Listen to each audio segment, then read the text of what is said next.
pommes de terre, c'est la marionnette, hein, quand même. Ah oui, ouais, c'est super. Hier, on a sorti le filet pour faire la purée. Il m'a dit ah, c'est la marionnette. On a fait arriver une dame avec un bonnet, grosse fleur. Et puis elle a fait asseoir les enfants par terre. Et puis après un saladier, elle a fait tourner les clés autour d'un salon. Et c'est vrai qu'elle a capté l'adaptation, comme vous avez capté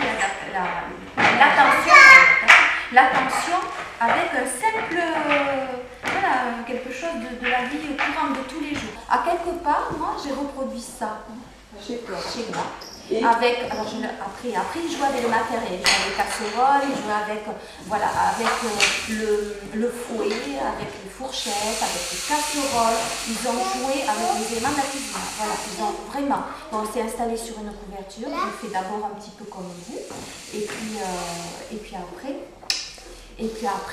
comment ça eux, ils se sont appropriés le matériel. Et moi, ce que j'ai trouvé génial, c'est que pour la première séance, tu avais expliqué qu'au départ, les enfants ne touchaient à rien, n'allaient pas sur la scène pendant que tu racontais, mais qu'après, ils pouvaient venir et toucher les objets, etc.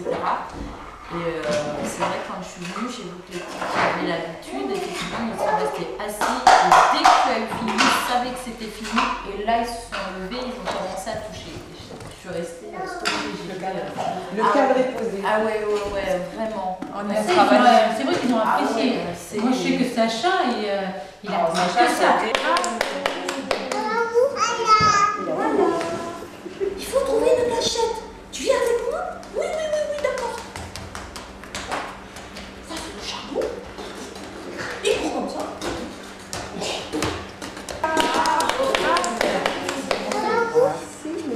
Elle se regarde, elle se touche, elle se croise, elle se tourne le dos, elle fout le papillon qui se cache derrière mon dos. Tac. Bonjour Baptiste. Bonjour Alban. Désolée de te déranger. Mais Coco est enfermée encore dans le cabanon. Oh là. Non alors. Elle va avoir fait son pipi et son caca dans mon cabanon. À la fin, on est arrivé à devant. C'est ça, je ne m'y attendais pas. Et qu'est-ce que tu en penses? Eh bien, ça apprend à se poser et oui, après cette peur qu'on a tous devant le groupe et le jugement des personnes qui sont autres. Moi, j'avais bien entendu que au final, on serait amené justement petit à petit à être acteur. Donc, Et tu avais bien entendu ça? Oui, parce que quand j'ai entendu ça, je me suis dit, ah, ça y est, ça va être dur. Et finalement, c'est bien, je trouve que c'est bien de pouvoir le faire, ça libère un peu. Ça libère. Ouais, je trouve que ça libère. J'aurais regretté de ne pas le faire. J'avoue que je ne pensais pas qu'elle serait autant participative et dans la mise en scène, parce que finalement, toutes, à tour de rôle, à part Alexandra et Elodie, puisque ça c'était pas déclenché encore la mise en scène, toutes vous êtes pris au jeu, quoi. Et moi, j'ai beaucoup aimé que chacune raconte sa propre version. Il y a eu un moment où vous avez dit « Ah mais oui, mais ça fait 3 fois qu'on raconte la même histoire, on est motivé. » Et vous vous êtes rendu compte qu'en fait, il y avait plein d'éléments que vous aviez oubliés, donc finalement l'histoire, vous ne la connaissiez pas. Ce qui vous a permis de comprendre pourquoi les enfants et la répétition de la même histoire. Donc voilà, on a cheminé autour de l'histoire. On a cheminé autour du jeu, on a cheminé sur jouer avec les éléments pour les enfants. Les enfants ont joué avec les éléments, vous avez joué avec les histoires. Il y a de la matière et du contenu dans ce temps-là important pour elles en termes d'échange professionnel, de compréhension des choses et qu'elles ont palpé du coup par le fait de se mettre en scène aussi. Voilà, juste comme le dire là.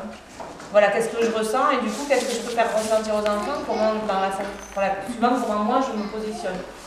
Et du coup, je trouve ça c'est très intéressant parce que c'est des temps d'échange qu'on peut avoir sur les réunions du soir, avec des thématiques à proprement dit, et alors que là, ça se fait au cœur des ateliers avec un réel intérêt professionnel.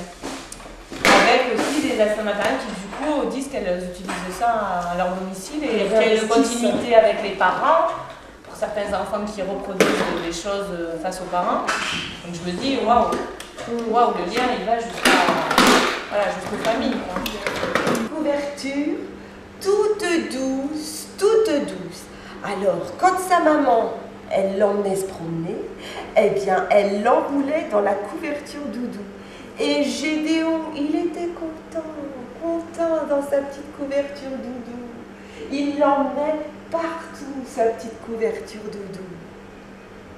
Mais un jour, Gédéon, il est devenu grand. Il a marché à 4 pattes. Alors c'était lui tout seul qui prenait son doudou et il l'emmenait. Il allait voir sa mamie. Et puis il revenait chez lui à 4 pattes comme ça, juste en face. Et il avait sa couverture doudou. Mais un jour, sa maman elle a dit, dis donc Gédéon, tu es grand maintenant. Tu marches sur 2 pattes. Alors, ton doudou, il faut le jeter. Alors, qu'est-ce qu'il a fait, Gédéon? Il est allé très très vite chez sa mamie, il a pleuré, maman, il veut jeter mon doudou. Oh, elle a dit, la mamie, avec ma machine à couture et mes 10 doigts, de ta petite couverture, je vais faire, et pique et coup, je vais faire une petite veste. Oh, Gédéon, il était drôlement content. Et il avait sa petite veste en couverture doudou. Alors il l'emmenait partout. Et quand il allait chez sa maman, chez sa mamie, hop, il repartait avec sa petite veste en couverture doudou. Et il a grandi.